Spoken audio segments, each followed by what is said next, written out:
Long before written histories recorded the names of kings, before monks copied stories onto parchment by candlelight, and before great castles rose from the Irish landscape, people gathered beside fires to share tales of strange encounters.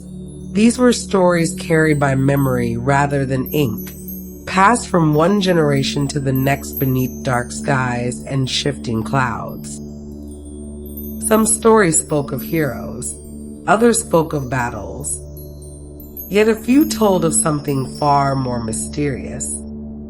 They told of a presence, a figure who seemed to appear wherever destiny gathered, standing at the edges of great events like a shadow glimpsed from the corner of the eye. Sometimes she appeared as a woman of remarkable beauty, speaking with confidence and certainty.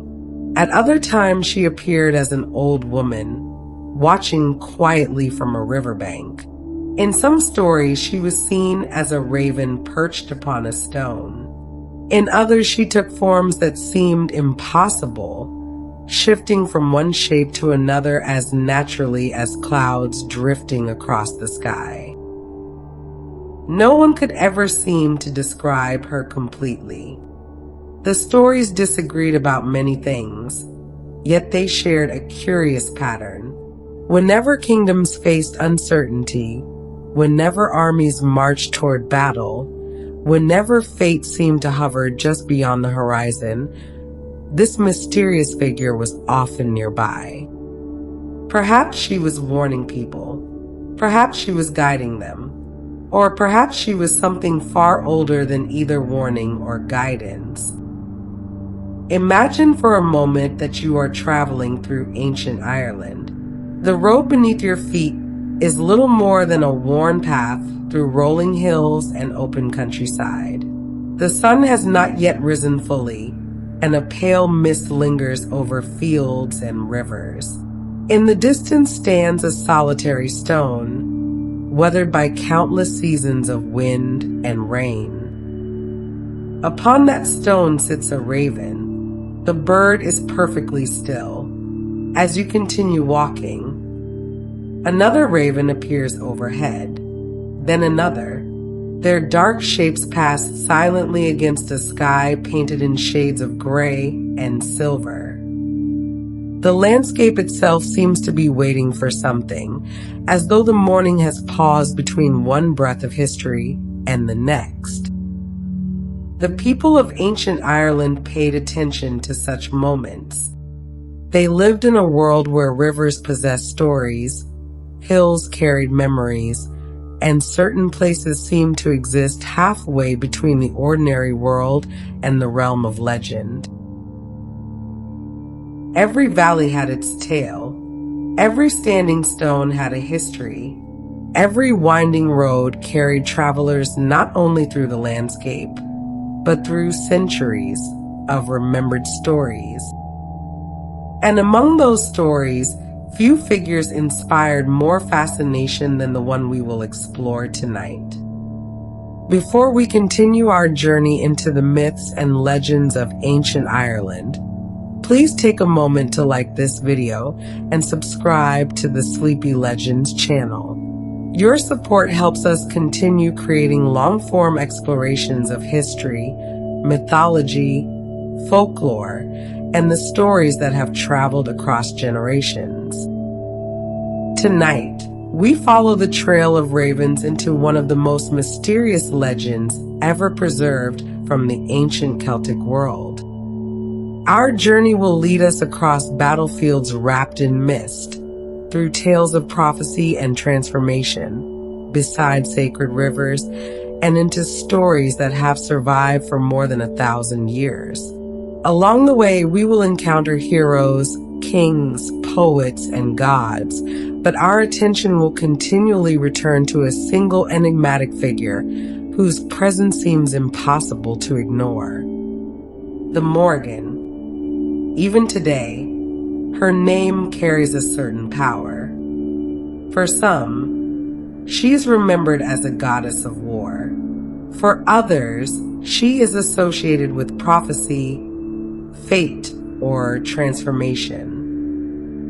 Some stories suggest she was one being, while others hint that she may have been three figures whose identities gradually merged together over time. Like many ancient legends, the closer one looks, the more complicated the picture becomes.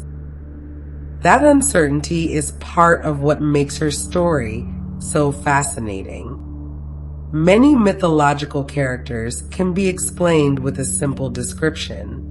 A god of thunder, a goddess of wisdom, a spirit of the forest. Such labels provide convenient answers, helping modern audiences organize ancient beliefs into familiar categories. The Morrigan resists those categories. She appears in stories of battle, yet she is rarely defined by combat alone.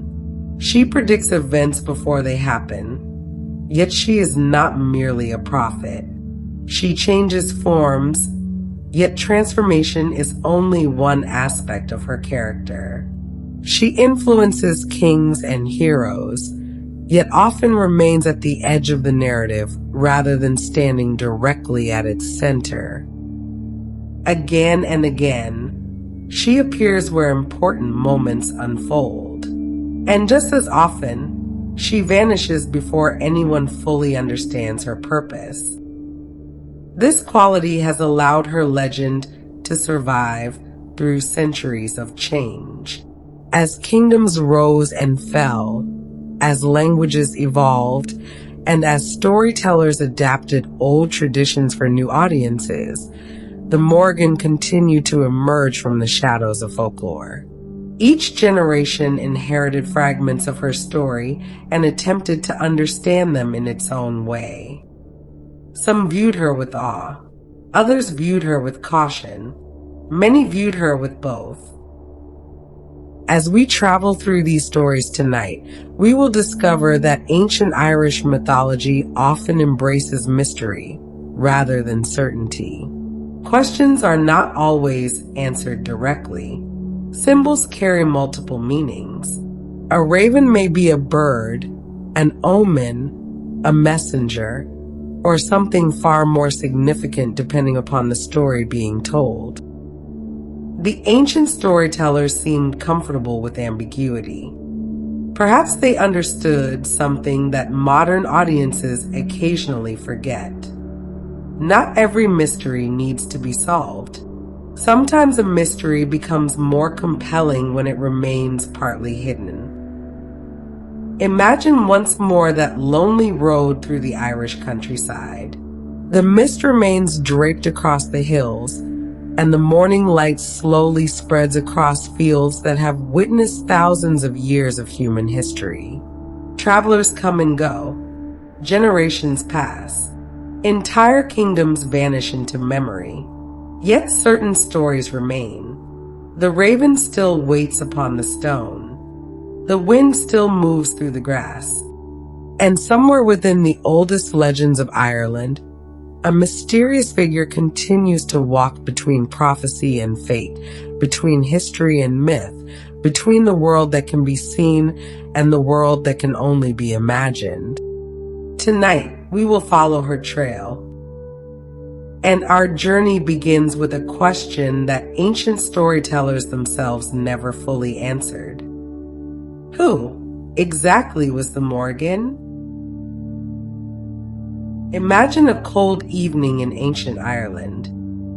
The fire crackles in the center of a crowded hall, sending sparks twisting upward into the smoke-dark rafters. Travelers have arrived from distant valleys and coastal settlements. Their cloaks are damp from mist and rain. Wooden cups pass from hand to hand. Outside, the wind moves across the hills, but inside, everyone leans closer to the fire as the stories begin. An old storyteller speaks first. He tells of a woman who appeared beside a river on the eve of a battle. She seemed calm, almost amused, as warriors hurried past her. By sunrise, she was gone. Another traveler shakes his head. No, he says, It was not a woman at all. It was a raven, a single dark bird perched on a standing stone, watching the army gather below. A third listener waits until the others finish. Then he quietly asks a question. What if they were both right? The hall falls silent for a moment. Perhaps that silence tells us something important about the Morrigan. Even in the oldest stories, she never seems to arrive with a clear introduction.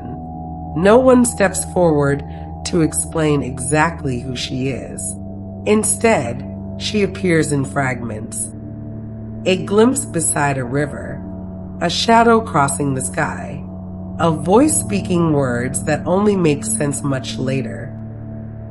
The closer people look, the harder she becomes to define. Imagine sitting among those listeners as the debate continues. One person insists the Morrigan was a single goddess. Another claims she was actually three. Someone else remembers a story told by a grandparent decades earlier, a story that seems to contradict both versions. Details are compared. Memories are tested. The fire burns lower. Yet instead of solving the mystery, every new story seems to deepen it. Who was she? One woman? Three women? Something else entirely? The old tales offer clues, but rarely direct answers. Again and again, three names appear beside hers: Bive, Macha, and Navain. Sometimes they seem like separate figures moving through the stories on their own paths. At other times, they appear so closely connected to the Morrigan that it becomes difficult to tell where one ends and another begins. Picture a storyteller tracing shapes in the ashes beside the fire. Three figures stand at the edge of the tale. One is associated with prophecy and the strange certainty that arrives before great events. Another is linked to the land itself, to rulers and kingdoms and the ancient bond between people and place. The third moves through stories like a sudden storm, bringing confusion, fear, and uncertainty. Three figures. Yet somehow, listeners keep returning to the same question. Are they truly separate? Or are they different faces of the same mysterious presence? No one in the hall can agree, and perhaps that uncertainty is exactly the point. After all, the world around them is filled with things that refuse simple explanations. The sea can be calm beneath a golden sunset and violent by morning. A forest can offer shelter to a traveler while concealing dangers among its shadows. A river can sustain a village for generations and then suddenly overflow its banks. Why should the powers of myth be any simpler? As the stories continue, another pattern begins to emerge. The Morrigan rarely appears during ordinary days. No one tells tales of meeting her while tending sheep on a peaceful afternoon. She does not usually arrive during harvest feasts or quiet celebrations. Instead, she appears when something is about to change. A king prepares to make a decision. An army gathers. A hero reaches a crossroads. The future hangs uncertainly in the balance. And somewhere nearby, the Morrigan is watching, not always openly. Sometimes she stands beside the road as a young woman whose confidence seems almost unsettling. Sometimes she appears as an old woman whose eyes seem to hold centuries of memory. Sometimes she is noticed only as a dark shape overhead, circling against a gray sky. The form changes, the feeling remains. It is this connection to transformation that makes her stories so compelling.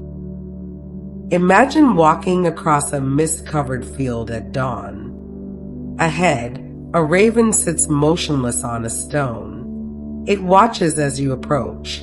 For a moment, neither of you moves. Then the bird spreads its wings and lifts into the air. You follow its flight, only for an instant. When you look back toward the stone, someone is standing there. A woman. Or perhaps there was always a woman there. The stories never quite say. That uncertainty appears again and again throughout the legends. The Morrigan does not simply change shape. She seems to blur the boundaries between shapes. A bird becomes a woman becomes a bird.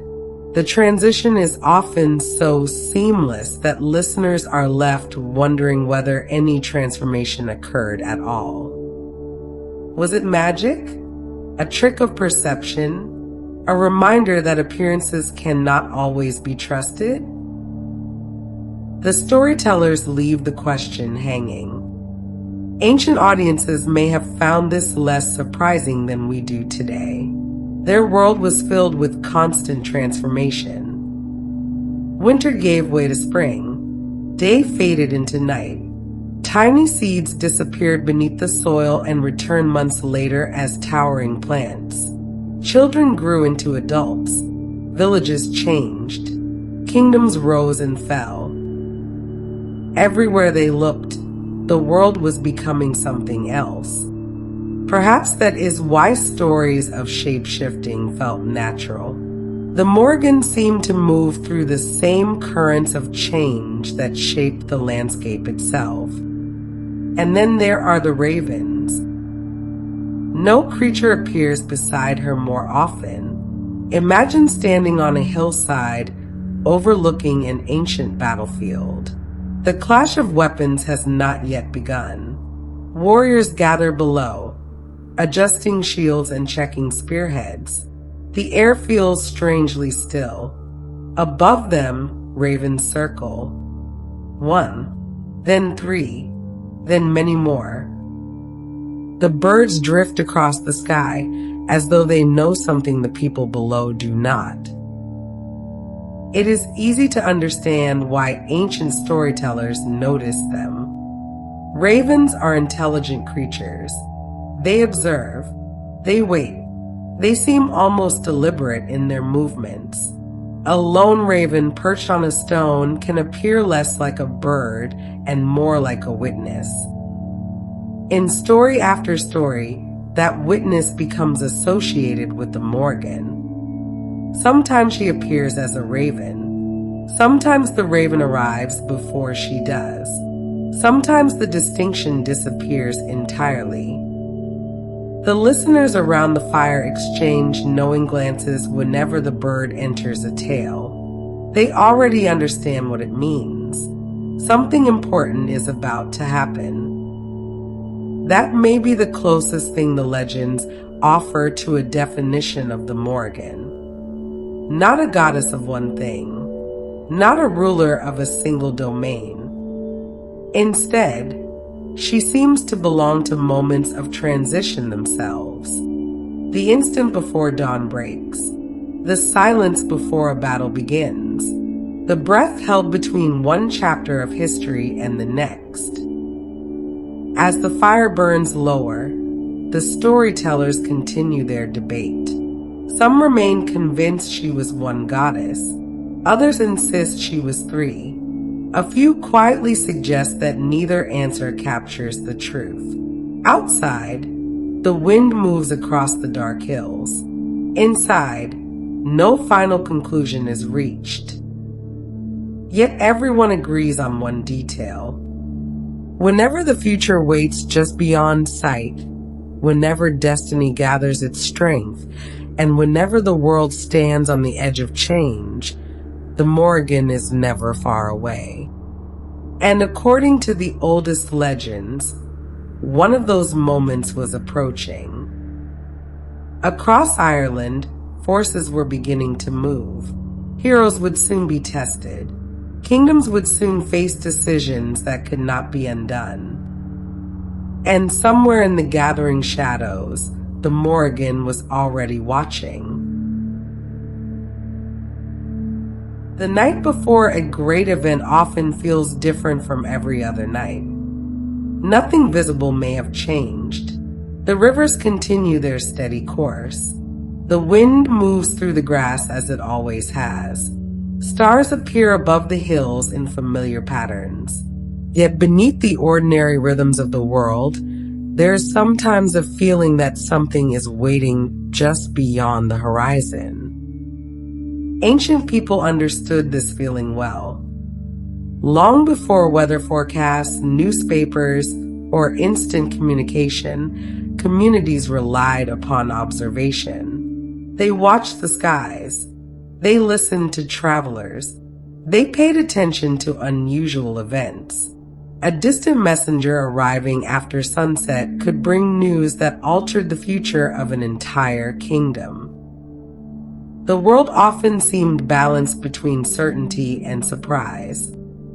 In the stories of the Morrigan, prophecy appears again and again, yet her prophecies are rarely simple predictions. Imagine standing beside a river just before sunrise. The water moves quietly through the landscape, reflecting faint traces of silver light from the sky above. Mist drifts across the surface. The air is cool. The world feels suspended between night and day. A figure stands nearby. Perhaps she has been there for hours. Perhaps she arrived only moments ago. It is impossible to tell. When she speaks, her words are strange. They do not resemble instructions. They do not sound like warnings. Instead, they feel like pieces of a puzzle whose meaning will only become clear much later. Then she falls silent. The river continues flowing. The mist drifts onward, and those who heard her words are left to wonder what they mean. This pattern appears throughout ancient mythology, not only in Ireland, but across many cultures. Prophecies are often mysterious because the future itself is mysterious. If a prediction were completely clear, there would be little reason to remember it. The stories that survive are usually those that leave room for interpretation. The Morrigan's prophecies often work in exactly this way. Rather than providing certainty, they create questions. Those questions linger. Days later, when events begin to unfold, people remember what was said. Connections appear. Meanings emerge. What once seemed confusing begins to make sense. At least, it appears to make sense. Whether the prophecy truly revealed the future, or whether listeners simply discovered meaning afterward, is another question entirely. Ancient storytellers seemed comfortable leaving such mysteries unresolved. As evening deepens around our imaginary gathering hall, another storyteller rises to speak. His voice is quiet, forcing the listeners to lean forward. The firelight flickers across weathered faces as he begins a tale about words spoken before a great conflict. Not words shouted to inspire warriors, not commands issued by kings. Words spoken softly, words remembered long after armies had vanished. The listeners know immediately that the Morrigan is nearby. Her presence often arrives this way, not through dramatic appearances, but through subtle shifts in atmosphere. A conversation changes direction. A chance encounter feels unusually significant. An ordinary place suddenly seems charged with meaning. Something is different. No one can quite explain why. The ancient Irish valued poets almost as highly as warriors. This may seem surprising from a modern perspective, yet words possessed extraordinary importance in the ancient world. A skilled poet preserved history. A storyteller carried knowledge across generations. A well-crafted verse could outlive the people who first heard it.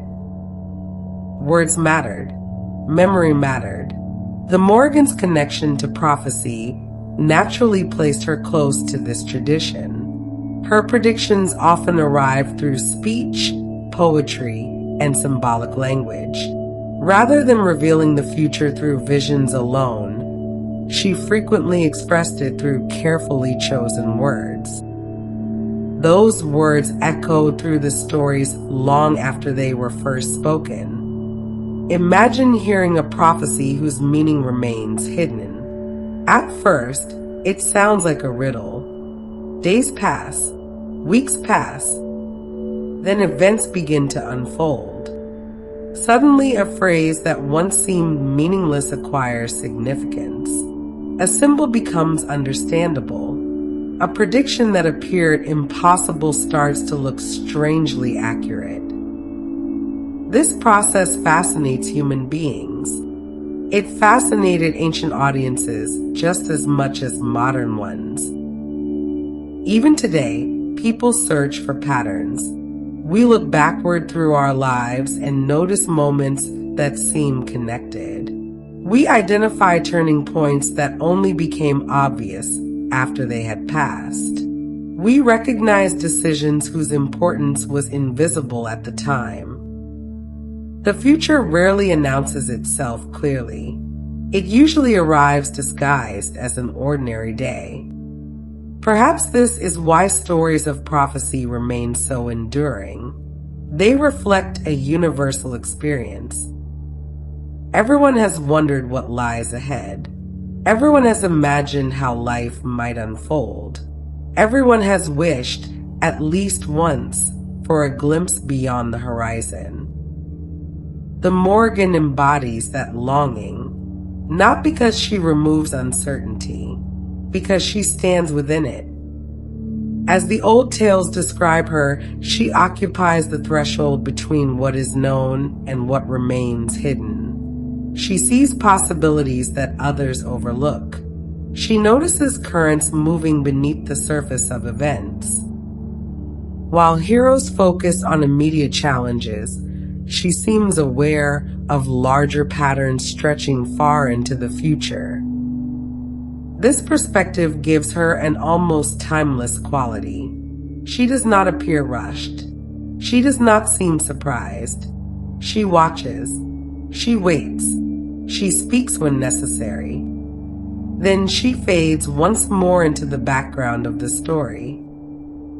Imagine the landscape of ancient Ireland on the eve of a great battle. Messengers travel between settlements carrying urgent news. Warriors sharpen weapons and inspect shields. Leaders meet to discuss plans. Across the countryside, people wonder what tomorrow will bring. Some expect victory. Others fear disaster. No one knows the outcome. Yet somewhere beyond the campfires and conversations, the Morrigan observes these preparations. The stories rarely describe her taking direct control. Instead, she serves as a reminder that events are part of a larger unfolding pattern. The future approaches whether people are ready for it or not. The river continues flowing. The seasons continue turning. History continues moving forward. Human beings may influence events, but they cannot stop time itself. This idea appears repeatedly in myths around the world. Heroes struggle against destiny. Kings attempt to avoid predictions. Entire nations seek to escape foretold outcomes. Sometimes they succeed for a while. Eventually, however, the future arrives. Not always in the expected form, but it arrives. The listeners around the fire understand this lesson well. They have lived long enough to witness unexpected changes. Harvests have succeeded and failed. Leaders have risen and fallen. Children have become adults. Familiar landscapes have altered over time. Life itself teaches the reality of transformation. Perhaps that is why the Morrigan's prophecies resonate so deeply within the stories. They are not merely predictions about specific events. They are reminders that change is inevitable. The future is always approaching, whether we welcome it or fear it. Outside the hall, the night grows darker. The wind moves softly across distant hills. Above the countryside, clouds drift slowly across the stars. Inside, the storyteller reaches the end of his tale. The listeners sit quietly for a moment, reflecting upon the strange power of words spoken before events unfold. Some wonder whether the future can truly be seen. Others suspect that prophecy is simply another way of understanding patterns hidden within the world. No agreement is reached. No final answer emerges. The mystery remains. Yet everyone senses that the stories are moving toward something larger. The prophecies have been spoken. The signs have appeared. The atmosphere of anticipation grows stronger with each tale. Far beyond the warmth of the hall, powerful forces are gathering. Soon, one of Ireland's greatest legends will begin to unfold. And once again, the Morrigan will be there, watching from the edge of history as destiny approaches with the coming dawn. There is another reason the ancient stories connect the Morrigan so closely with prophecy. Prophecy is not really about knowing the future, at least not entirely. More often, it is about recognizing possibilities before they become obvious to everyone else. A storm may be visible on the horizon long before the first drops of rain begin to fall. A skilled observer notices signs that others overlook. The old storytellers may have understood this. Imagine a shepherd standing upon a hillside overlooking miles of countryside. From that high vantage point, he notices distant movement that remains invisible to people in the valley below. Travelers appear as tiny shapes along a road. Smoke rises from faraway settlements. Weather systems gather beyond the mountains. The shepherd has not seen the future. He has simply seen farther. Perhaps this is one way to understand the Morrigan's role within the stories. She often seems aware of consequences long before heroes and rulers recognize them. While others focus upon the immediate moment, she appears to perceive the larger shape of events. A decision made today may influence years to come. A battle fought tomorrow may echo through generations. A single choice may alter countless lives. Such awareness would have seemed almost supernatural. As the firelight dances across the walls of the gathering hall, another listener begins to speak. He remembers a tale told by his grandfather many years earlier. In that story, a traveler encountered a mysterious woman standing beside a crossroads at twilight. The traveler greeted her politely. She returned the greeting. Nothing about the encounter seemed remarkable at first. The woman asked where he was going. He explained that he intended to visit a nearby settlement. She listened carefully and then asked a second question. Why? The traveler laughed. The answer seemed obvious. Business, trade, the ordinary concerns of daily life. Yet as he explained his plans, he found himself thinking more deeply than expected. One answer led to another question. One decision revealed another. By the end of the conversation, he understood something about his own journey that he had not recognized before. When he looked away for a moment and then turned back, the woman was gone. The grandfather always insisted that the traveler had met the Morrigan. Whether the story was true hardly mattered. The lesson remained. Sometimes wisdom arrives disguised as a question. The ancient Irish valued such stories because they encouraged reflection. Rather than presenting clear moral instructions, many myths invited listeners to think for themselves.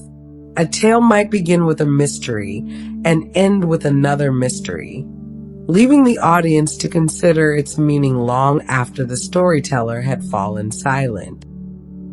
The Morrigan fits naturally within this tradition. She rarely explains herself. She rarely provides certainty. Instead, she encourages people to confront uncertainty directly. That may be one reason her stories continue to resonate after so many centuries. Modern life differs enormously from the world of ancient Ireland, yet uncertainty remains a familiar companion. People still wonder about the future. They still face decisions without knowing exactly how events will unfold. Technology has changed. Human nature has not. Even now, people search for signs. They study trends. They seek advice. They imagine possible futures. They wonder what lies ahead. The ancient stories transform these universal concerns into mythological form. The Morrigan becomes a symbolic presence standing beside every crossroads, every difficult choice, and every moment when tomorrow remains unknown. Outside the hall, the night has become very still. The wind has faded.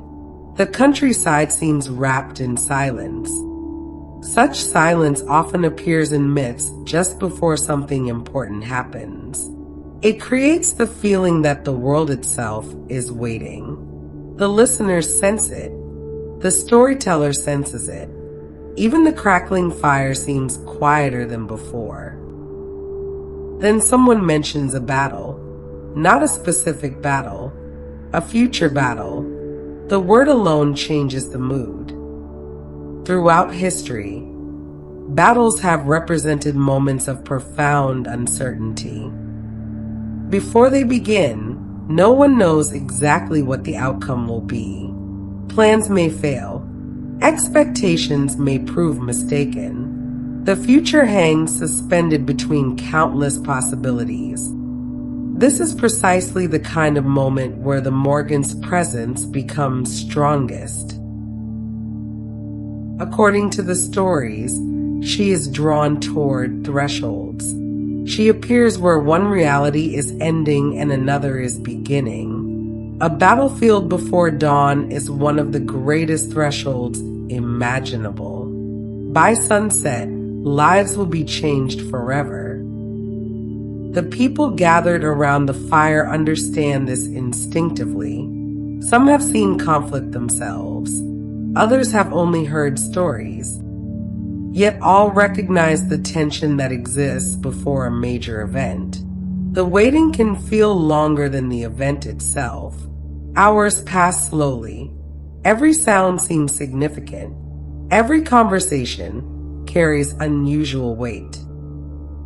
Ancient storytellers captured this atmosphere beautifully. Rather than rushing toward action, they often lingered in the moments beforehand.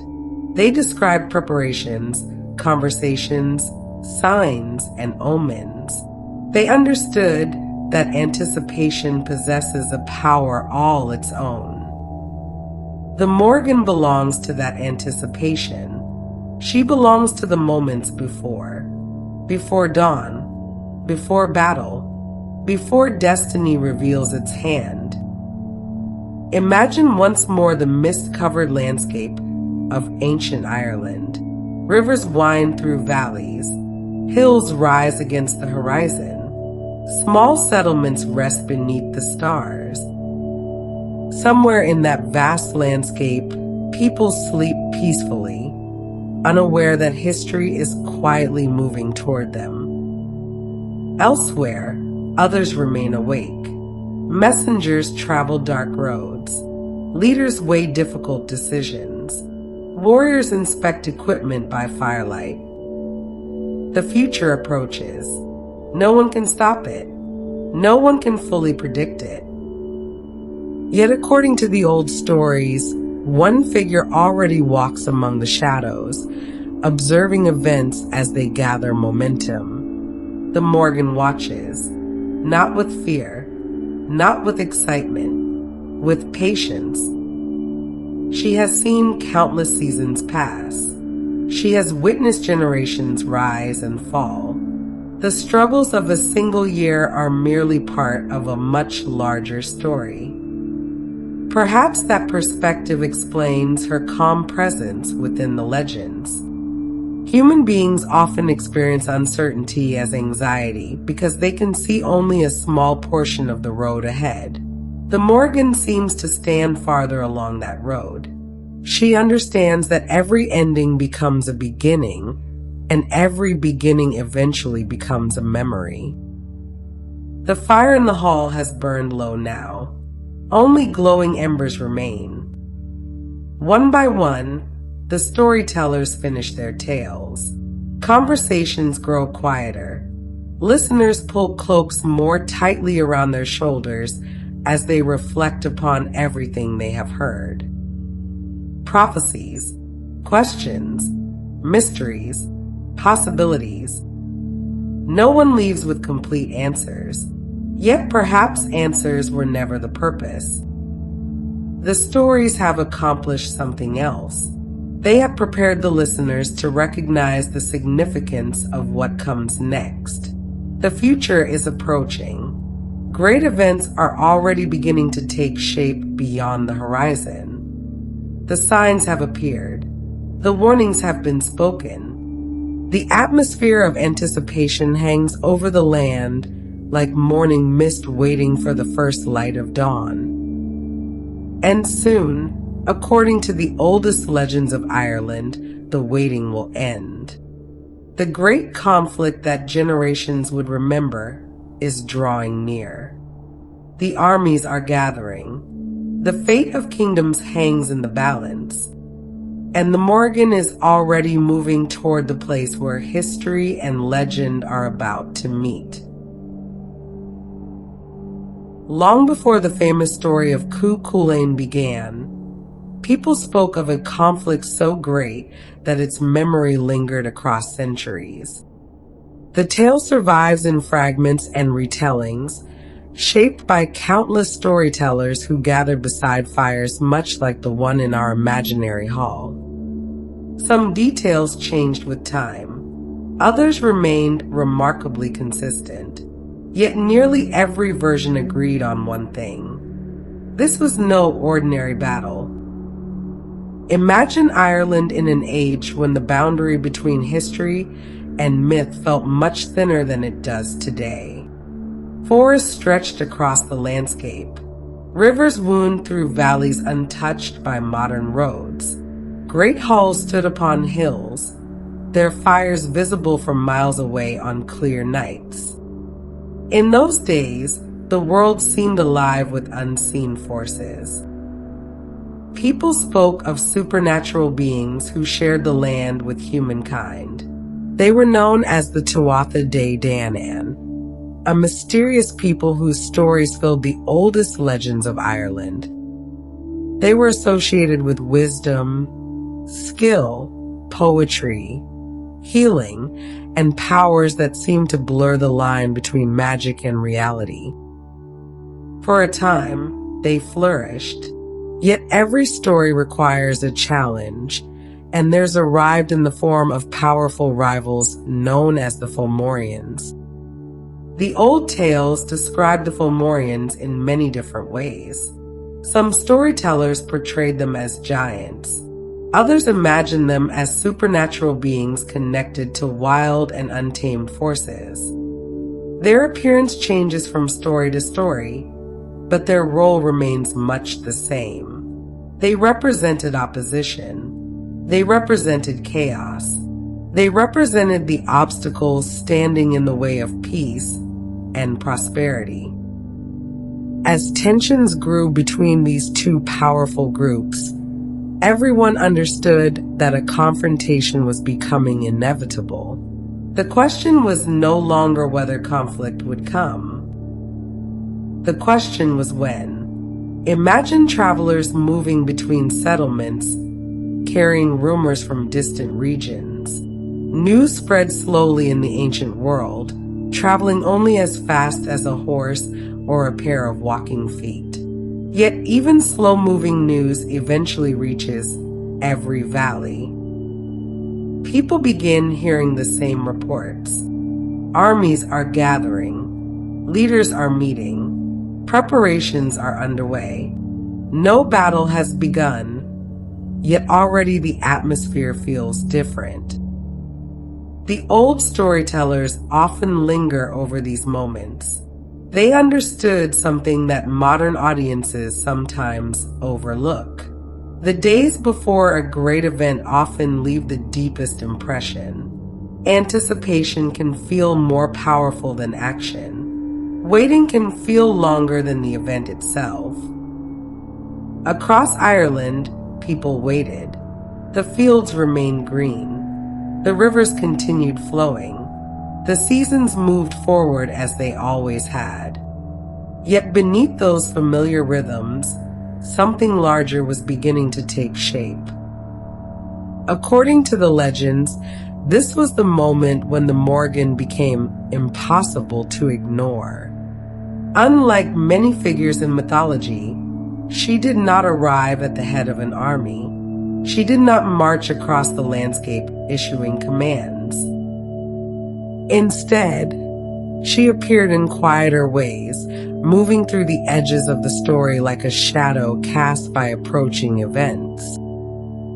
A traveler glimpses a woman beside a river. A raven circles overhead. A strange conversation is remembered long afterward. The signs begin to accumulate. No single moment proves anything. Yet together they create a sense that the Morrigan is already present, watching developments unfold. Imagine standing beside a river at dawn. Mist hangs low above the water. The surface reflects the pale colors of the early morning sky. Somewhere in the distance, a bird calls across the valley. The world feels calm, almost peaceful. Then you notice someone standing on the opposite bank. She appears entirely unconcerned by the growing tensions that occupy everyone else's thoughts. While leaders plan strategies and warriors prepare for battle, she simply watches the river flow. The image feels strangely timeless. Ancient listeners would have recognized its meaning immediately. The river moves forward no matter what happens. Battles begin and end. Kingdoms rise and fall. Generations come and go. The river continues its journey. The Morrigan often seems connected to that same sense of inevitability. As preparations continued, another important figure emerged within the story. His name was Nuada, a leader of the Tuatha De Danann, whose people faced the growing threat posed by their rivals. The old legends describe him as a king burdened by responsibility. Decisions made by leaders rarely affect only themselves. Entire communities depend upon their choices. Every action carries consequences that may unfold years later. Nuada understood this, so did those who followed him. The coming conflict would determine far more than the outcome of a single battle. The future itself seemed to hang in the balance.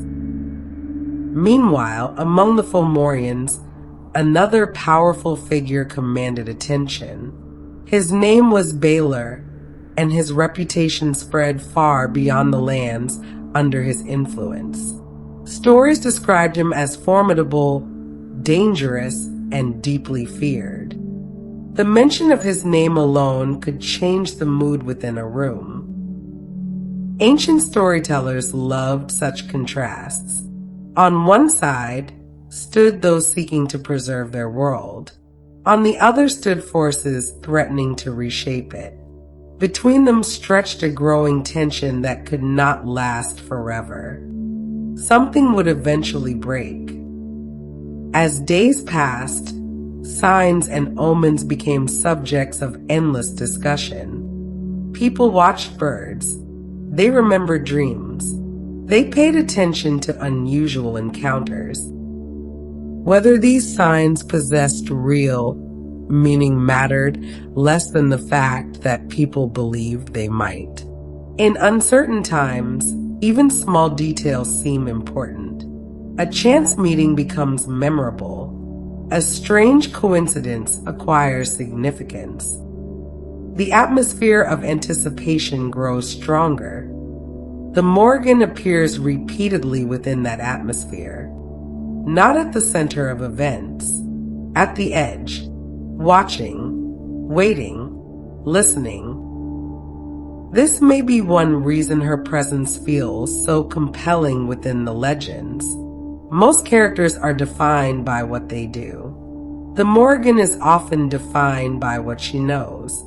She seems aware that the approaching conflict represents more than a clash between opposing forces.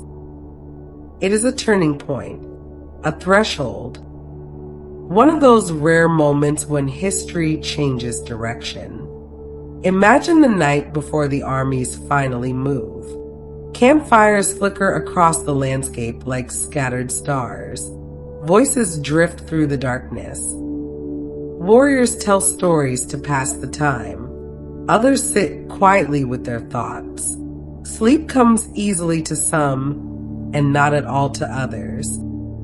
Above them, clouds move slowly across the moon. A raven lands upon a nearby stone. No one pays it much attention. After all, ravens are common birds. Yet the storytellers always encourage us to look twice. Because in the stories of the Morrigan, ordinary things rarely remain ordinary for long. The bird watches silently. The firelight flickers. The night deepens. And somewhere beyond the glow of countless campfires, destiny continues its steady approach. The waiting is nearly over. The prophecies have been spoken. The preparations have been made. The signs have appeared. Soon the great conflict remembered as the Battle of Magh Tuireadh will begin. And when it does, the Morrigan's role within the story will become clearer than ever before. For now, however, she remains where she has always been, at the edge of the tale, standing quietly between what has been and what is about to be, watching the first light of history gather beyond the horizon. The stories say that when the Battle of Magh Tuireadh finally came, it was more than a contest between rival forces. It was a struggle that seemed to involve the land itself. The old storytellers often describe such moments with a sense of vastness. Armies gather, leaders make decisions, heroes prepare themselves.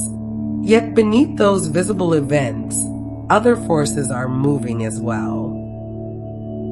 Ancient audiences imagine destiny, prophecy, memory, and even the landscape itself taking part in the unfolding story. The Morrigan belongs to that deeper layer of the tale.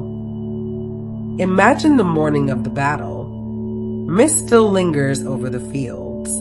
The grass glistens with dew. In the distance, warriors begin to stir from uneasy sleep. Fires that burned through the night have faded to glowing embers. The first light of dawn spreads slowly across the countryside. For a brief moment, everything is quiet. The stillness feels almost unnatural. Everyone knows it cannot last. Soon voices will rise. Orders will be given. Armies will move. Yet for now, The world seems suspended between one moment and the next. According to the legends, this was when the Morrigan walked among the places where history was about to be made. Not as a warrior, not as a queen commanding armies, not even as a figure seeking attention. She appears instead as a presence moving through the landscape itself, aware that the coming battle will shape the future in ways few can yet imagine. The old stories often connect her with rivers, crossroads, and boundaries. These are places where one thing becomes another. A river separates one bank from the next. A crossroads forces a choice. A boundary marks the place where one territory ends and another begins. The battlefield itself was a kind of boundary. By sunset, the world would be different. Among the leaders of the Tuatha De Danann, concern mixed with determination. They knew the challenge before them. The Fomorians were powerful opponents. Their influence stretched across the stories like a gathering storm. Yet hope remained. Ancient myths rarely survive because of certainty. They survive because of struggle. Listeners gather around a fire because they want to hear how difficult challenges were faced. They want to know how courage appears when circumstances seem impossible. They want to follow a story through uncertainty toward whatever future awaits. The warriors of the Tuatha De Danann stood at exactly such a moment. Imagine one young warrior standing at the edge of the gathering army. He adjusts the strap of his shield. He checks the edge of his spear. Around him, experienced fighters speak quietly among themselves. Some appear calm. Others conceal their nervousness behind confident expressions. The young warrior looks toward the horizon. What does he see? Perhaps he notices distant movement. Perhaps he notices clouds gathering above the hills. Or perhaps he notices a lone raven circling high overhead. The stories often invite us to notice the same things, not because they prove anything, because they create atmosphere. Ancient listeners understood symbolism instinctively. A raven crossing the sky did not necessarily mean supernatural forces were present, yet it encouraged people to pay attention. It reminded them that important moments deserve careful observation. The Morrigan often enters the story through such observations. A bird, a voice, a fleeting encounter. Small details that become meaningful only later. As the armies prepared, another figure played a crucial role in the unfolding events. His name was Lu, one of the most celebrated heroes associated with the Tuatha De Danann. In many versions of the legend, Lu emerges as a leader whose talents seem almost limitless. He is remembered as a warrior, a strategist, a craftsman, a figure whose abilities span many different fields. Ancient audiences admired such versatility. Rather than mastering only one skill, Lu seemed capable of succeeding wherever challenges appeared. He embodied the ideal of someone prepared for whatever circumstances might arise. The coming battle would test that ideal. Imagine Lu moving among the gathered warriors. He speaks with leaders. He listens to reports. He studies the landscape. The weight of responsibility rests heavily upon him, though he does not allow it to show. Leaders often carry burdens invisible to those around them. Every decision influences countless lives. Every choice shapes events that may continue long after the decision itself has been forgotten. The Morrigan, according to the stories, seems to recognize these burdens. She does not remove them. She acknowledges them. This distinction appears again and again within her legends. She rarely rescues heroes from difficult circumstances. Instead, she reminds them that difficult circumstances exist. Her presence often serves as a reminder that choices matter, that consequences follow actions, and that the future is created through decisions made in the present. As dawn brightened into morning, the atmosphere continued to change. The waiting was ending. Movement replaced stillness. Voices replaced silence. The world that had paused on the edge of possibility began moving toward reality. Ancient storytellers frequently slowed down these moments. Rather than rushing directly into battle, they linger over preparations. They describe the feeling of anticipation. They explore the thoughts of those involved. They understand that transformation often begins before the first visible action occurs. The Morrigan's role becomes especially important within that framework. She represents awareness of change before change arrives. Imagine standing upon a hill overlooking the battlefield. Below, hundreds of people move across the landscape. Standards rise above the gathering forces. Weapons catch the morning light. Messengers travel between groups carrying information and instructions. From a distance, the entire scene resembles a vast pattern unfolding across the land. Individual conversations disappear. Individual concerns fade. Only the larger movement remains visible. Perhaps this perspective helps explain why the Morrigan feels different from many mythological figures. She often seems less concerned with individuals than with the broader currents carrying them forward. Heroes matter, leaders matter, yet they are also part of something larger than themselves. History, destiny, time, whatever name one chooses, the stories repeatedly suggest that great events possess a momentum of their own. The Battle at Magh Tuireadh became one of those events. As the conflict unfolded, tales of bravery, sacrifice, and victory would spread across Ireland. Storytellers would preserve the details. Generations would remember the names of heroes. Entire episodes would become legendary. Yet before any of that happened, there was simply a mourning much like countless others. Mist lifting from fields, birds moving through the sky, people facing uncertain futures. That ordinary quality makes the story feel surprisingly real. History-changing moments rarely announce themselves with certainty. They begin as ordinary days. Only later do people recognize their significance. The Morrigan seems to understand this better than anyone. While others focus upon immediate concerns, she watches the larger pattern emerge.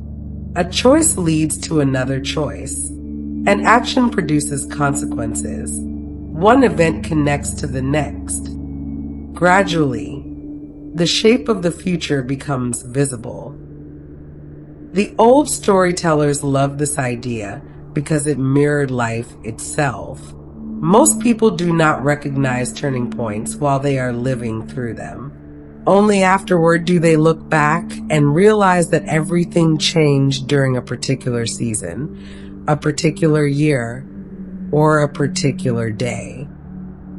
The Battle of Magh Tuireadh became one of those remembered turning points. Its significance would echo through countless later stories. Heroes would be celebrated. Victories would be remembered. Lessons would be repeated around fires for generations. And woven through all those memories was the presence of the Morrigan. Not standing above the story, not standing outside it, moving quietly through it, watching, observing, understanding. As the sun climbed higher above the battlefield, the conflict that had been anticipated for so long finally began to unfold. The waiting ended. The prophecies gave way to reality. The future that had existed only as possibility became the present. For the people living through those events, uncertainty remained. For the storytellers who came afterward, meaning gradually emerged. And somewhere between uncertainty and meaning, between experience and memory, the figure of the Morrigan continued her silent journey through the legend. The battle had begun. Its consequences would reach far beyond the field where it was fought. And the story of the Morrigan was only beginning to reveal its deeper shape. The Battle of Magh Tuireadh eventually passed into legend, but the Morrigan did not disappear with it.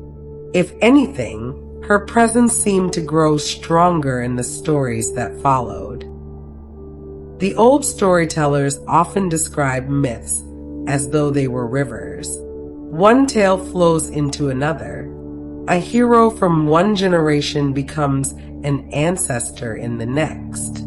Victories and defeats leave traces behind, shaping events long after the people involved have vanished into memory. The Morrigan moves through these stories in much the same way. She appears, she leaves, then she appears again somewhere unexpected. Imagine years passing across the landscape of ancient Ireland. Seasons come and go. Children become adults. New leaders rise while older leaders fade from the center of events. Fields are planted and harvested. Travelers continue moving along familiar roads. Storytellers continue gathering audiences beside evening fires. The world changes, yet certain names remain. One of those names is Cú Chulainn. Long before listeners hear the details of his adventures, they hear whispers of his reputation. Stories spread ahead of him like the first signs of an approaching storm. Travelers mention his accomplishments. Poets celebrate his courage. Warriors speak his name with admiration. By the time many listeners encounter his story for the first time, they already know he is destined for greatness. Ancient audiences loved heroes like this, not because such heroes were perfect, because they were extraordinary. Cú Chulainn enters Irish mythology as a figure whose abilities seem almost beyond belief. Even as a young man, stories describe him accomplishing feats that would challenge experienced warriors. His determination, skill, and confidence become legendary. Yet the old storytellers understood something important. The greater the hero, the greater the challenge required. A remarkable hero deserves a remarkable adversary, or perhaps, in this case, a remarkable mystery. Imagine a road winding through the Irish countryside. The day is calm. Light clouds drift across the sky. The sounds of birds carry across open fields. A traveler walking this road might expect an uneventful journey. Yet myths rarely concern uneventful journeys. According to the legends, one day the Morrigan chose to approach Cú Chulainn directly. The meeting begins quietly. There is no great battle, no gathering army, no dramatic announcement. Instead, a woman appears. She is beautiful, confident, and entirely self-assured. The stories often emphasize this confidence. She does not seem uncertain. She does not hesitate. She approaches the young hero knowing exactly who she is and exactly what she wants. For listeners around ancient fires, this immediately creates tension. The Morrigan is rarely straightforward. Whenever she appears, something important follows. Imagine Cú Chulainn standing beside the road. Perhaps he has paused to rest. Perhaps he is preparing for another journey. Whatever the circumstances, the encounter quickly becomes memorable. The woman speaks. She offers friendship. In some versions of the story, she offers assistance. In others, she promises support in the challenges ahead. Her words vary slightly depending on the storyteller, but the meaning remains consistent.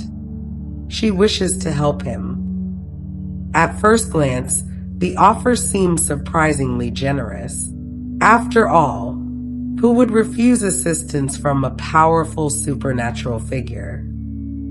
Yet Cú Chulainn does exactly that. The refusal is immediate. The stories differ regarding his reasons. Some suggest pride, others suggest confidence. Perhaps he simply believes he needs no help from anyone.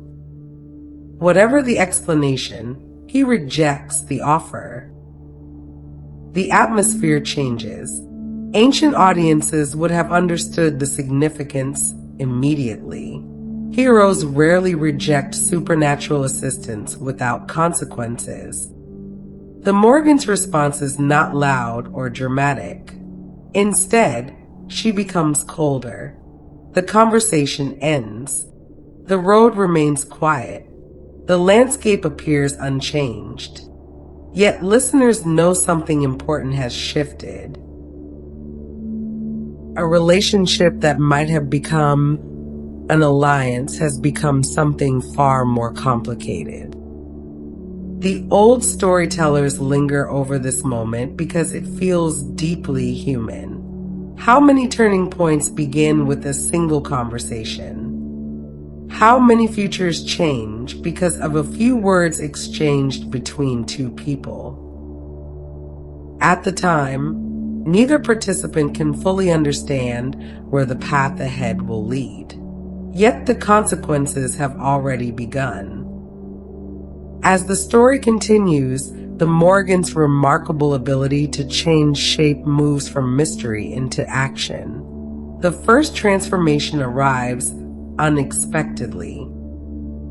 Imagine a narrow crossing where water rushes through the landscape. Cú Chulainn moves forward with the confidence that has become his defining characteristic. His attention remains fixed upon the challenge ahead. Then something strikes him. Not a warrior, not an army. An eel. The creature twists through the water, attempting to disrupt his movement. The attack is sudden, strange, and entirely unexpected. Cú Chulainn reacts quickly. The eel is injured. The danger passes.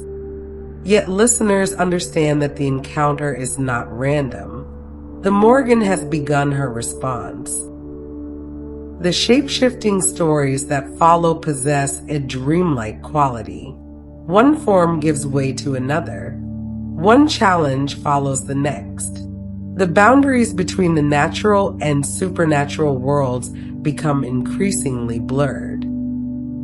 Ancient audiences love such transformations because they reinforced one of the Morrigan's defining characteristics. She refuses to remain fixed.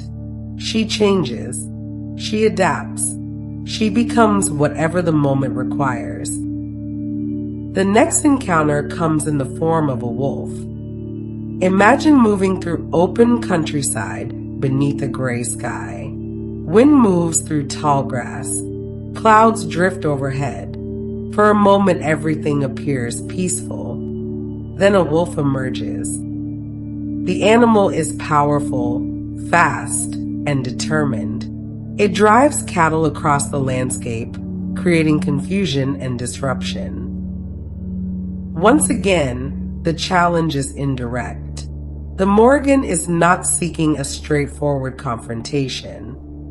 She is creating obstacles. She is testing the hero. She is forcing him to respond. Cú Chulainn overcomes this challenge as well.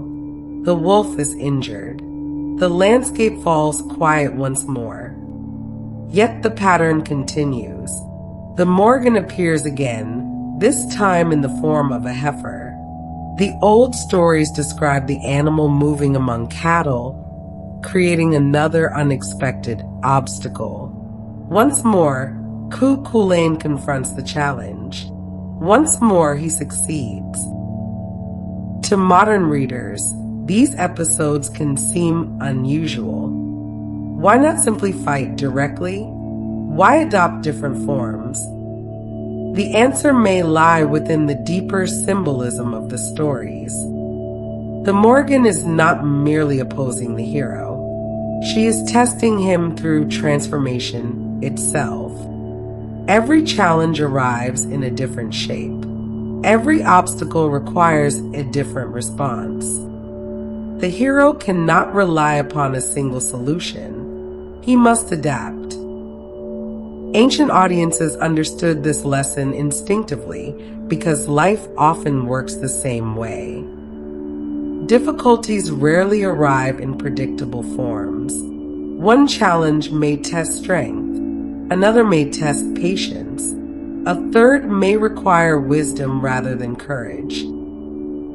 The Morrigan embodies that unpredictability. As the story unfolds, something curious happens.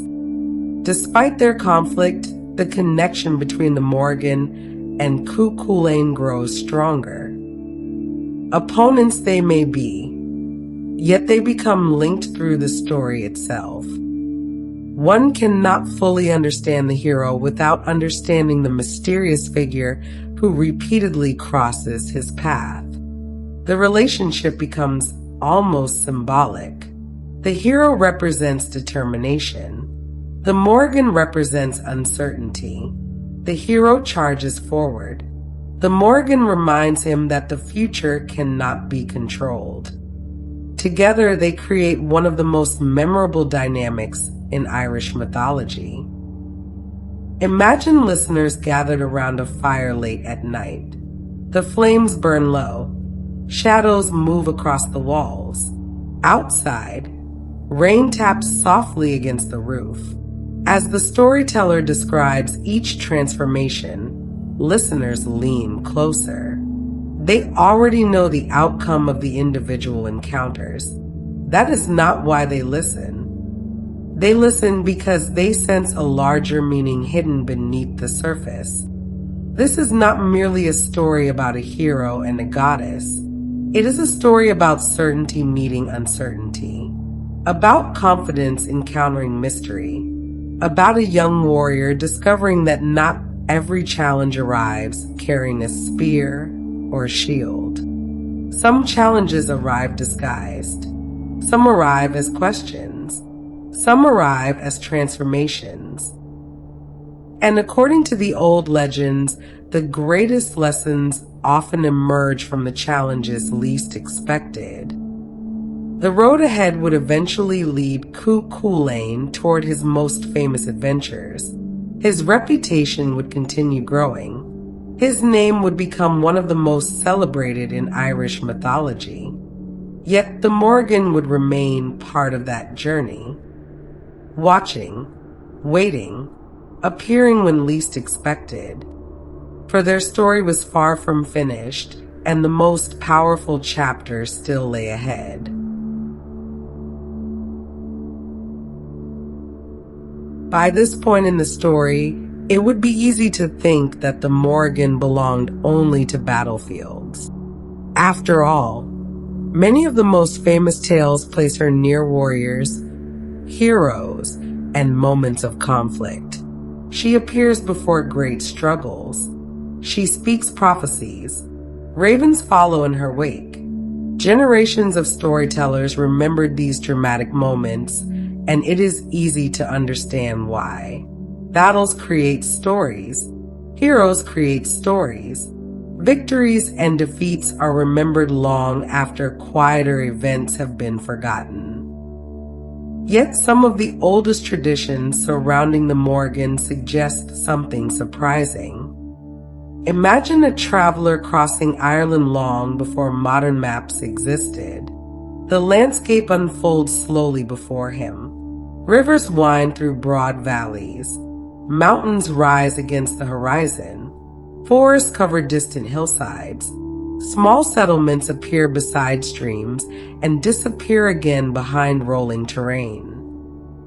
To the traveler, the land is not merely scenery. It is the foundation of life itself. The crops depend upon it. The animals depend upon it. Families depend upon it. Every road, every settlement, every kingdom ultimately depends upon the health of the land beneath it. Ancient people understood this relationship deeply because they experienced it every day. Modern audiences often think of kingdoms in terms of rulers. Ancient myths frequently thought in terms of relationships. A ruler's success depended upon harmony between people, place, and the unseen forces believed to shape the world. A king who governed wisely might bring prosperity. A poor ruler might bring hardship. The condition of the land itself often reflected the condition of leadership. This idea appears repeatedly throughout Celtic mythology, and it helps explain why certain goddesses became connected not simply to people, but to entire landscapes. The Morrigan may have been one of them. Imagine standing beside a river at dawn. Mist drifts above the water. Birds move through the reeds. The current flows steadily toward destinations unknown. The scene feels peaceful, yet the river possesses tremendous importance. It provides water, supports wildlife, nourishes fields, and connects distant communities. Generations may come and go, but the river remains. The old stories often place the Morrigan near such places. Again and again she appears beside rivers, fords, boundaries, and crossings. At first this seems like a simple storytelling choice. Upon closer examination, however, a pattern begins to emerge. These locations are not random. They are places where movement occurs. They are places where one thing becomes another.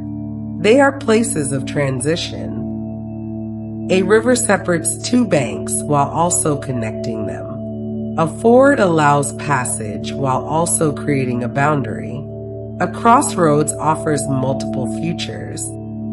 The Morrigan appears repeatedly in these liminal places, as though she belongs not to one side or the other, but to the threshold itself. Ancient listeners would have recognized the significance immediately. Boundaries carried meaning. Crossing a river was not merely travel. Entering a new territory was not merely geography. Such moments represented change, and the Morrigan has always been closely associated with change. The more one studies her stories, the more difficult it becomes to view her solely as a goddess of war. War certainly appears in her legends, yet war itself is a form of transformation. Kingdoms change, borders change, lives change, entire societies change. Perhaps the Morrigan's connection to conflict stems not from violence alone, but from her connection to major transitions of every kind. Imagine a storyteller speaking beside a fire while rain taps softly against the roof overhead. His audience expects tales of heroes and battles. Instead, he begins speaking about fields, rivers, and the turning of seasons. At first, the listeners seem puzzled. Then they begin to understand. Without the land, there are no kingdoms. Without rivers, there are no settlements. Without fertile fields, there are no armies, no rulers, and no stories of power. Everything begins with the land. This perspective, changes the way the Morrigan appears within the myths. Rather than hovering above events as a distant supernatural figure, she becomes woven into the landscape itself. Her presence feels less like an interruption and more like a reminder that human affairs are inseparable from the world around them. The old traditions surrounding sovereignty may reflect this understanding. In ancient Ireland, rulership carried responsibilities beyond military strength or political influence. A ruler was expected to maintain harmony between people and place. Prosperity mattered. Stability mattered. The well-being of the community mattered. Stories often express these ideas symbolically through encounters between rulers and supernatural female figures associated with the land. The symbolism is beautiful in its simplicity. A kingdom does not truly belong to a ruler. A ruler belongs to the kingdom. The land endures. Leaders come and go. Some scholars believe elements of the Morrigan's mythology preserve traces of these ancient beliefs. While certainty is impossible, the idea helps explain why she feels so much larger than a battlefield figure. She seems connected not merely to events, but to the conditions that make those events possible. Imagine centuries passing across Ireland. Generations rise and fall. Languages evolve. Stories change with each retelling. Yet certain hills retain their names. Rivers continue flowing along ancient paths. Familiar landmarks remain visible beneath changing skies. Human history moves quickly compared to the landscape. The Morrigan often feels similarly enduring. Heroes achieve victories. Kings lose thrones. Battles fade into memory. The Morrigan remains. Perhaps this is why her stories possess such a timeless quality. She is not attached to a single historical moment. She belongs to recurring patterns that appear throughout human experience. Change follows stability. Stability follows change. Seasons turn. Generations succeed one another. The world is constantly becoming something new. The Morrigan stands at the edge of those transformations. This interpretation also helps explain her complexity. Audiences often prefer characters who fit neatly into categories. A hero behaves heroically. A villain behaves villainously. Motivations remain clear. Stories move forward. The Morrigan refuses such simplicity. She can be helpful and challenging, protective and unsettling, familiar and mysterious. Like the landscape itself, she contains contradictions that resist easy explanation. A river may nourish crops and cause floods. A forest may provide shelter and conceal danger. The natural world rarely divides itself into simple categories. Why should a goddess connected to that world behave differently? As the evening fire burns lower in our imaginary hall, the listeners begin to see the Morrigan in a new light. The raven on the battlefield remains part of her story. The prophecies remain. The encounters with Cú Chulainn remain. Yet those stories now seem like individual threads woven into a much larger tapestry. The Morrigan is not merely appearing where change occurs. She may embody change itself, not the small changes of daily routine, but the larger transformations that alter lives, communities, and histories. The kind of changes that can only be understood when viewed from a distance. The kind that seem confusing while they are happening and meaningful years later. Outside, the rain has stopped. The night air feels cool and fresh. Somewhere beyond the walls of the hall, Rivers continue their quiet journeys through the darkness. Hills rest beneath the stars.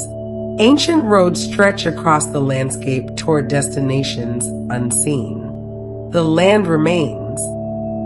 And in the oldest traditions of Ireland, the Morrigan remains with it, moving through rivers and boundaries, through stories and memories, through every threshold where one chapter ends and another begins.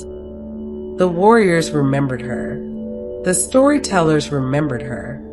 Perhaps most importantly, the land itself seemed to remember her.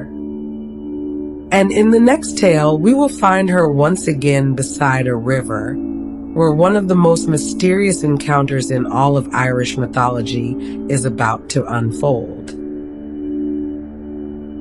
If the Morrigan's connection to the land feels mysterious, one particular story deepens that mystery even further. The tale takes place before another great conflict. Once again, armies are preparing. Once again, uncertainty hangs over Ireland like gathering clouds before a storm. Yet unlike many of the Morrigan stories, this one does not begin with warriors or heroes. It begins beside a river. Ancient storytellers loved rivers. They appear again and again throughout mythology because rivers seem to exist between worlds. Water is always moving, yet the river itself remains.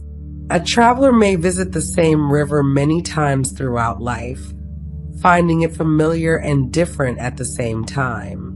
The water that passed yesterday is gone. New water has taken its place. Change and continuity exist together. The Morrigan often appears in such places. Imagine an evening near the end of summer. The sky glows with fading gold as the sun settles toward the horizon. A river winds through the landscape, reflecting the colors of the evening sky.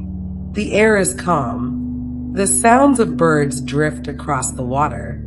Everything feels peaceful, as though the world itself has paused for a moment. Along this river walks the Dagda. The Dagda occupies a fascinating place in Irish mythology. Unlike many figures associated primarily with war or power, he often feels connected to abundance, wisdom, fertility, and the well-being of the people. Ancient listeners knew him as a powerful figure, but also as one whose strength was tied to protection and prosperity rather than conquest alone. As he travels beside the river, he encounters someone unexpected, the Morrigan. The meeting feels almost dreamlike in the old stories. There is no challenge, no prophecy of doom, no shape-shifting contest. Instead, the two figures meet in a landscape suspended between peace and uncertainty, knowing that events of great importance lie ahead. The old storytellers describe the encounter with remarkable simplicity. Sometimes the simplest stories become the most memorable because they leave room for imagination. Listeners naturally begin filling in details for themselves. What did the river sound like? How cool was the evening air? How long did the conversation last? The stories do not always say. That silence becomes part of their power. Imagine the two figures standing beside the water. The current flows steadily past them. The fading sunlight reflects from the river's surface. Somewhere in the distance, cattle move across open fields. The ordinary rhythms of life continue, seemingly unaware that mythological figures are meeting beside the water. Yet the encounter carries tremendous significance. In many interpretations, this meeting symbolizes cooperation between different forces necessary for the well-being of the land. The Dagda represents abundance and protection. The Morrigan represents transformation, fate, and the mysterious powers woven through the landscape itself. Together, they form a partnership linked to the future prosperity of their people. Ancient audiences would have understood the symbolism immediately. Successful harvests do not come from effort alone. Favorable weather matters. Healthy soil matters. Rivers matter. Communities matter. Countless visible and invisible factors contribute to prosperity. The old myths often express these relationships through stories rather than explanations.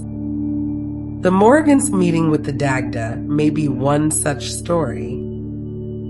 As evening deepens, imagine listeners gathered around a fire hearing this tale for the first time. Some expect a battle story, others expect another prophecy. Instead, they hear about a river, a conversation, and a meeting that seems almost peaceful. At first, it feels unusual. Then the deeper meaning begins to emerge. Not every important event involves conflict. Not every turning point arrives with dramatic fanfare. Sometimes history changes because relationships are formed. Sometimes futures are shaped through cooperation rather than competition. Sometimes the most important moments occur quietly. The Morrigan's legends contain more of these quiet moments than many people realize. Her reputation often emphasizes ravens, battlefields, and prophecy. Those elements certainly exist. Yet stories like this reveal another side of her character. Here she appears not as a bringer of conflict, but as a participant in the larger balance of the world. The river remains central to the scene. That detail matters. Rivers nourish the land. They connect distant places. They create pathways through the landscape. Entire communities depend upon them. In mythology, rivers frequently symbolize life itself, always moving forward and never standing still. The Morrigan's presence beside the river reinforces themes we have encountered throughout her story. Once again, she appears near a boundary. Once again, she stands at a threshold. Once again, she occupies a place where transformation feels possible. Perhaps that is why these stories have endured. The landscapes they describe feel real. Listeners can imagine the river. They can imagine the evening sky. They can imagine the sound of water moving past stones. The supernatural elements blend naturally with the ordinary world. As centuries passed, storytellers continued preserving this encounter because it revealed something essential about the Morrigan. She is not merely associated with endings. She is also associated with continuations. The same figure who appears before battles also appears beside rivers. The same presence linked to prophecy is also linked to fertility and prosperity. Contradictions like these often make mythological figures more compelling. Real life rarely fits into neat categories. The ancient storytellers understood this. A river can be peaceful and dangerous. A forest can be welcoming and mysterious. The land can provide abundance and hardship. Powerful figures connected to such forces naturally contain multiple dimensions as well. The Morrigan reflects that complexity. Imagine now that the meeting beside the river has ended. Evening gives way to night. Stars emerge overhead. The river continues its journey through the darkness, carrying moonlight upon its surface. The Dagda departs. The Morrigan remains for a time, watching the water flow. One can easily picture ancient listeners sitting quietly at this point in the story. No battle has occurred. No challenge has been overcome. Yet something important has happened. the world feels slightly different. The future seems closer. The sense of anticipation that appears throughout Irish mythology begins to return, because the listeners know what lies ahead. Conflict is coming. The peace of this riverside evening cannot last forever. Soon armies will gather again. Heroes will step into legend. Prophecies will be remembered. The great stories will continue unfolding across the landscape of Ireland. Yet before all of that happens, the old storytellers pause beside the river. They allow the water to flow. They allow the evening light to fade. They allow the audience to sit with the image of the Morrigan not as a warrior, not as a raven, and not as a mysterious challenger of heroes, but as a figure standing beside the living landscape that shaped the myths of Ireland. The image lingers. The river flows onward. The stars brighten overhead. And somewhere in the darkness, a raven calls across the water, reminding listeners that the many faces of the Morrigan can never be separated completely. The goddess of transformation, the watcher of thresholds, the figure of prophecy, and the spirit woven into the land itself are all part of the same enduring mystery. The storytellers understood this. The listeners understood it as well. And as the centuries passed, they continued carrying her story forward, like a river carrying its waters toward a distant and unseen sea. By now, one image has appeared so many times that it has become impossible to ignore. A dark bird perched upon a stone, a shadow crossing the sky, a watchful figure observing events from above. Whether the story concerns a battlefield, a river, a prophecy, or a wandering traveler, ravens and crows seem to follow the Morrigan wherever she goes. They are among the most recognizable symbols associated with her, so closely linked to her legend that many listeners encounter the birds long before they understand anything else about her mythology. The connection raises an interesting question. Why ravens? Ancient Ireland contained many birds. Eagles soared above the hills. Swans drifted across lakes and rivers. Hawks hunted across open countryside. Yet again and again, storytellers returned to ravens and crows. There must have been something about these birds that captured the imagination of generations. Imagine standing on a hillside thousands of years ago. The landscape stretches in every direction. A river glitters in the distance. Clouds move slowly across the sky. Somewhere nearby, a raven lands upon a standing stone and begins watching the world with calm, deliberate attention. The bird does not seem frightened. It does not hurry. It simply observes. People have noticed this behavior for centuries. Ravens possess an intelligence that often feels unusual. They study their surroundings. They learn from experience. They remember locations and routines. Modern researchers continue discovering surprising examples of raven intelligence. Yet ancient people needed no scientific studies to recognize that these birds seemed different from many others. They could see it for themselves. A raven appeared thoughtful. A raven appeared aware. A raven appeared to know something. It is easy to understand how such impressions found their way into mythology.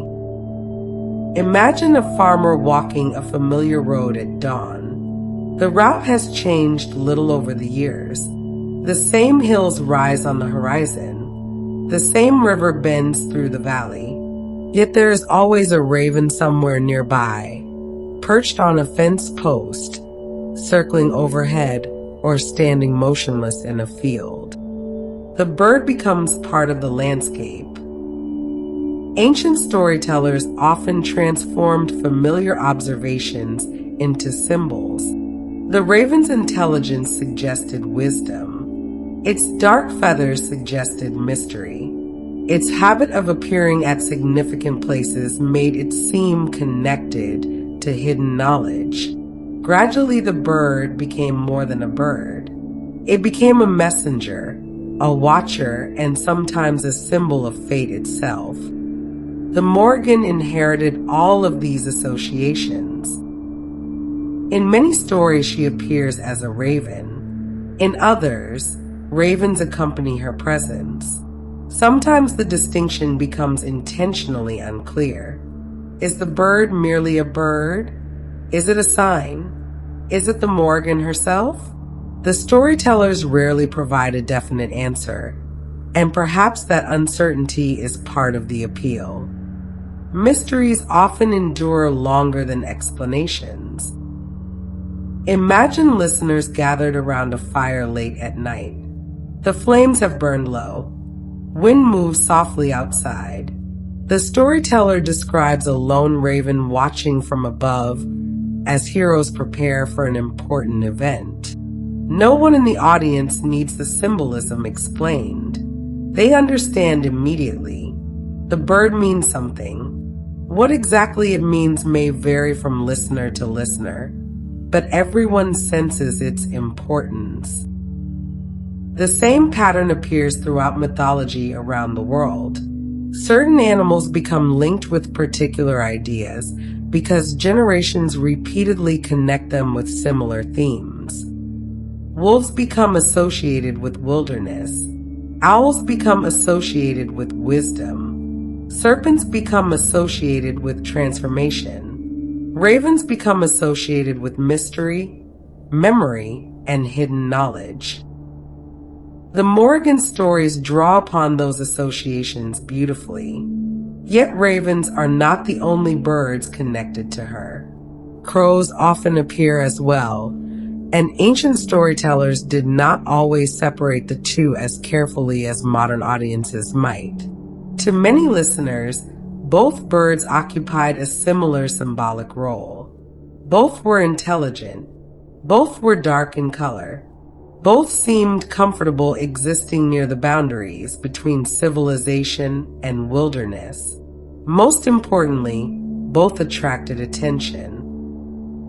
Imagine walking through a quiet field after a storm. Clouds are beginning to break apart. Sunlight returns to the landscape in scattered patches. A group of crows gathers in the distance, moving through the grass with curious purpose. Why are they there? What have they noticed? Questions like these naturally inspire stories. Human beings are pattern-seeking creatures. We look for meaning in the world around us. We wonder why certain events occur. We connect observations into larger narratives. Ancient people did exactly the same thing, and birds often became part of those narratives because they occupied a unique position between earth and sky. They could go where people could not. They could see what people could not. They arrived unexpectedly and departed just as suddenly. For storytellers, such qualities were irresistible. The Morrigan's association with birds also reinforces one of the central themes of her mythology: perspective. Throughout her stories, she often seems to perceive events from a broader viewpoint than the people around her. Heroes focus on immediate challenges. Leaders focus on immediate decisions. The Morrigan appears aware of larger patterns unfolding across time. A bird soaring above the landscape provides a fitting symbol for such a perspective. From the air, roads become visible. Rivers reveal their courses. Settlements connect into larger patterns. The world looks different when viewed from above. Ancient audiences may have sensed this symbolism instinctively. The raven watches because the Morrigan watches. The raven sees because the Morrigan sees. The bird becomes an outward expression of qualities already present within the goddess herself. As the stories accumulated over generations, the image grew stronger. Eventually, it became impossible to separate the Morrigan from her birds. Mention a raven, and listeners thought of the goddess. Mention the goddess, and listeners imagined dark wings crossing the sky. The connection endured because it felt natural. Imagine now that centuries have passed. The storytellers in the hall are gone. The warriors have become legends. The kingdoms described in the old tales have faded into history. Yet the birds remain. A raven still perches on a stone. A crow still circles above a field. The same sounds echo across the landscape. There is something comforting about this continuity. Human lives are brief compared to the rhythms of nature. Generations pass quickly. Languages change. Stories evolve. Yet certain experiences remain surprisingly familiar. A person standing in the Irish countryside today can still watch ravens moving across the sky, much as people did 1,000 years ago. Perhaps that continuity helps explain why the Morrigan remains so memorable. She is attached to images that never entirely disappear. The rivers continue flowing. The hills remain. The birds still fly overhead. Symbols rooted in the natural world possess remarkable staying power. As the evening grows later in our imaginary hall, the storyteller reaches the end of this reflection on ravens and crows. The listeners sit quietly for a moment, imagining dark wings against gray skies, ancient rivers winding through green valleys, and the mysterious figure who seems forever linked to both. The image lingers. A raven watches from a distant stone. The landscape rests beneath the stars. And somewhere between memory and myth, the Morrigan continues her patient vigil, carried forward through centuries by stories, symbols, and the enduring flight of her birds. The next chapter of her journey will carry us far beyond ancient Ireland, into a world of castles, knights, enchantresses, and legends transformed by time, where some have wondered whether echoes of the Morrigan may still be heard in the story of a very different, yet strangely familiar, magical woman. As the centuries passed, the stories of the Morrigan did not remain frozen in place. Stories rarely do. They travel, they change, and they adapt themselves to new audiences and new eras. A tale told beside a fire in ancient Ireland may eventually find itself repeated in a medieval hall.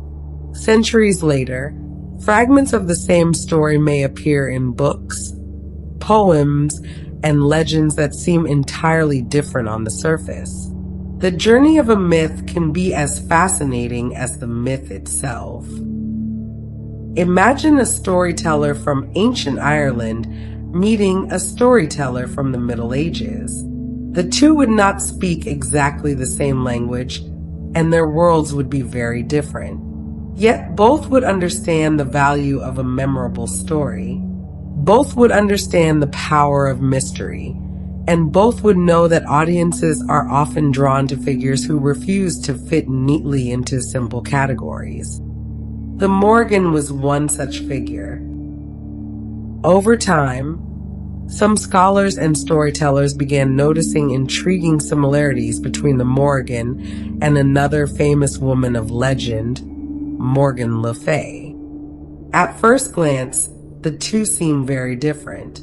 The Morrigan belongs to the mythological landscape of ancient Ireland, while Morgan Le Fay appears within the world of Arthurian romance, a realm of knights, castles, enchanted forests, and quests. One belongs to Celtic mythology, while the other belongs to the legendary cycles surrounding King Arthur. Yet myths often leave traces behind as they travel through time. Imagine a traveler crossing a field shortly after snowfall.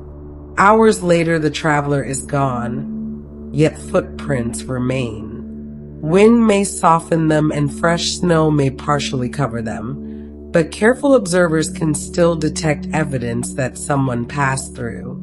Legends sometimes work in much the same way. Stories evolve, details change, and characters acquire new qualities. Yet older influences occasionally remain visible beneath the surface, like footprints preserved beneath fresh snow. This possibility has fascinated scholars for generations. The name Morrigan itself attracts attention, and some researchers have suggested that memories of older Celtic traditions may have influenced the development of Arthurian characters over time. The evidence is complex and often debated, which means certainty remains impossible. Yet uncertainty has never prevented people from exploring intriguing ideas, especially when similarities continue to invite comparison. Imagine medieval storytellers gathering in a castle hall. Candles flicker against stone walls while musicians play quietly in the background. Nobles listen as tales of King Arthur and his court unfold before them. The audience hears of brave knights, magical objects, distant adventures, and mysterious women possessing unusual powers. Among those women stands Morrigan Le Fay, a figure who, much like the Morrigan, proves difficult to define completely. Sometimes Morrigan Le Fay appears helpful. Sometimes she appears threatening. In one story, she may seem wise and insightful, while in another she appears dangerous or unpredictable. The stories never fully settle upon a single interpretation, and that ambiguity creates an interesting parallel. Throughout our journey, we have seen the Morrigan resist simple definitions. She can appear as a goddess, a prophet, a shapeshifter, a guardian of sovereignty, a figure of fate, or a presence woven into the landscape itself. Every attempt to place her inside a neat category eventually proves inadequate. Morrigan Le Fay possesses a similar quality. Different authors portray her differently, emphasizing different aspects of her character. Some focus upon magical abilities. Others focus upon intelligence, healing, influence, or hidden knowledge. As the centuries passed, her story evolved, accumulating new layers while retaining an air of mystery that audiences found compelling. Perhaps that familiarity explains why comparisons continue to attract interest. Imagine an old river flowing across centuries. Along its journey, small streams join its waters. Some contribute only a little, while others contribute much more. By the time the river reaches the sea, it contains water from countless sources, and separating one contribution from another becomes almost impossible. Legends often develop in a similar way. Ideas merge, themes combine, and older traditions influence newer stories. The result becomes something entirely its own while still carrying traces of what came before. Whether or not Morrigan Le Fay directly descends from traditions surrounding the Morrigan, both figures seem connected to a larger pattern found throughout mythology. Human beings are endlessly fascinated by powerful women who possess knowledge beyond ordinary understanding. Such figures appear again and again in stories from many cultures. They stand at the edges of familiar society, understand hidden things, challenge assumptions, and often become mirrors reflecting the hopes and fears of the people telling their stories. The Morrigan certainly fulfills that role. As medieval Europe changed, stories changed with it. New religions spread, political structures evolved, and languages transformed. Yet ancient themes often survive beneath these changes because storytellers rarely discard compelling ideas entirely. Instead, they reshape them to suit new audiences. A mysterious goddess may become an enchantress. A supernatural guardian may become a magical advisor. A figure associated with fate may become a keeper of secret knowledge. The forms evolve, but the fascination remains. Imagine listeners sitting beside a fire on a winter evening centuries after the oldest Irish myths were first told. They no longer live in the world of the Tuatha De Danann, and the battles of ancient legends belong to a distant past. Yet they still enjoy hearing stories about mysterious women who seem to know more than everyone else. Women who stand slightly apart from ordinary society and possess insights unavailable to others. Some themes never lose their appeal. The night deepens around our imaginary hall as the fire burns steadily.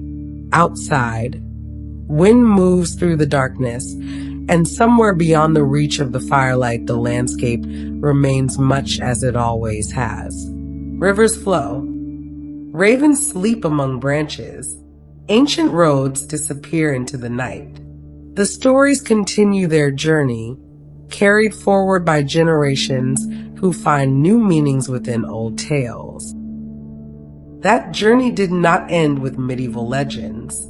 It continued into books, poems, paintings, novels, films, games, and modern popular culture.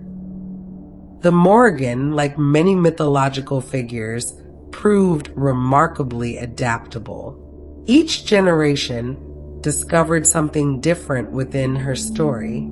Some focused on prophecy, others on transformation, and still others were drawn to her independence, her mystery, or her refusal to conform to expectations.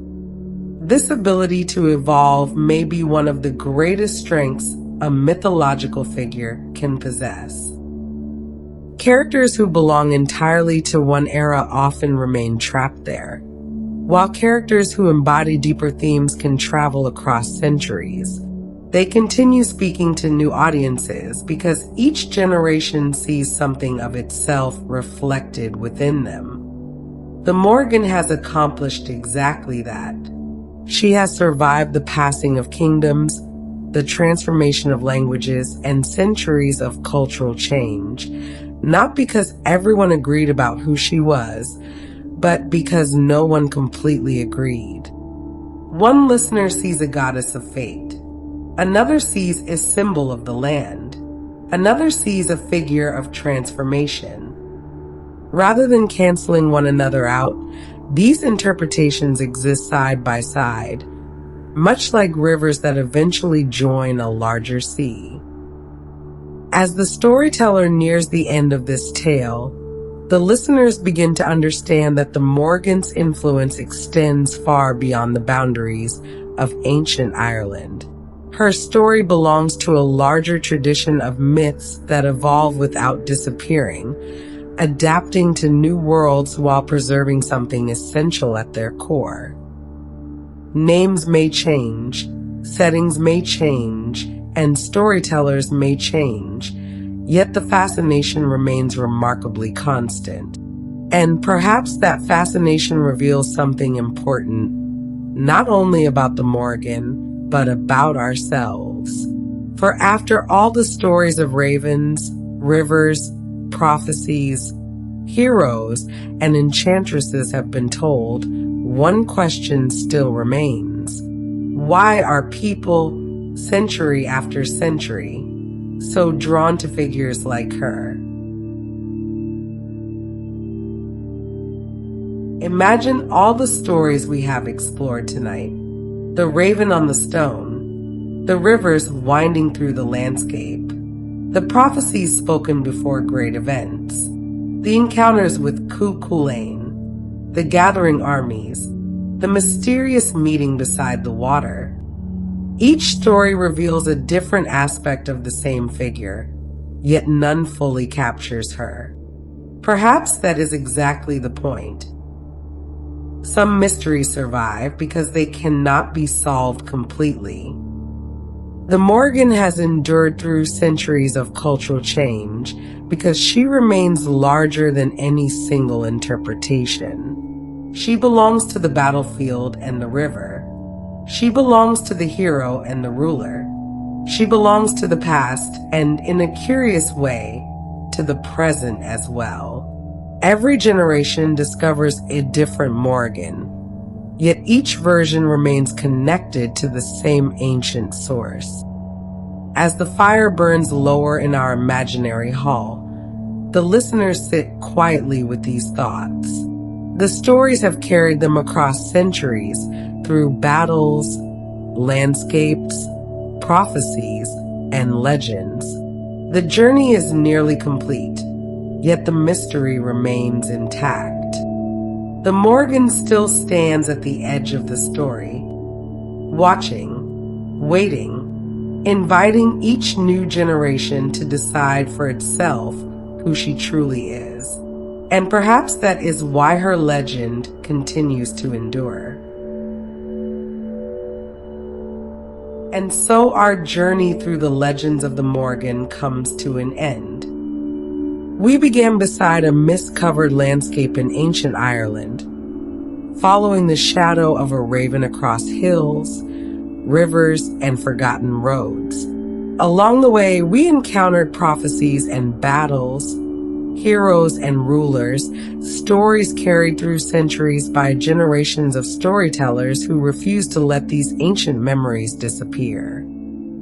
Yet even after all we have explored, the Morrigan remains difficult to define. Perhaps that is exactly why her story has endured.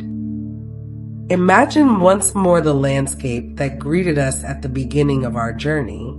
The night is quiet now. The great battles belong to the distant past. The warriors have laid down their weapons. The kings and queens have become names in old stories. The halls where these legends were first told have fallen silent. The land remains. Rivers still wind through valleys. Mist still gathers above the water in the early hours of morning. Ravens still cross the sky, their dark shapes moving above fields and hills much as they have for countless generations. The world has changed, yet certain images seem almost timeless. Perhaps somewhere along a lonely road, a traveler pauses beside a standing stone. A cool breeze moves through the grass. The evening sky fades from gold to silver and finally into darkness. Nearby, a raven settles upon the stone and watches the landscape below. The traveler continues on. The bird remains. In many ways, that image captures the heart of the Morrigan story. Human lives pass quickly. Generations come and go. Entire kingdoms rise and disappear. Yet the great symbols of mythology endure, carried forward through memory, imagination, and storytelling. The Morrigan has survived because she speaks to something larger than any single moment in history. She reminds us of change. She reminds us of mystery. She reminds us that some questions remain meaningful even when they are never fully answered. The ancient storytellers understood this well. They did not always seek certainty. They were comfortable allowing mysteries to remain mysteries. A raven could be a bird, a symbol, an omen, or something more. A river could be water flowing through a landscape, or a reminder that all things are constantly changing. A goddess could be one being, three beings, or something that existed beyond ordinary definitions altogether. The stories did not demand a final answer.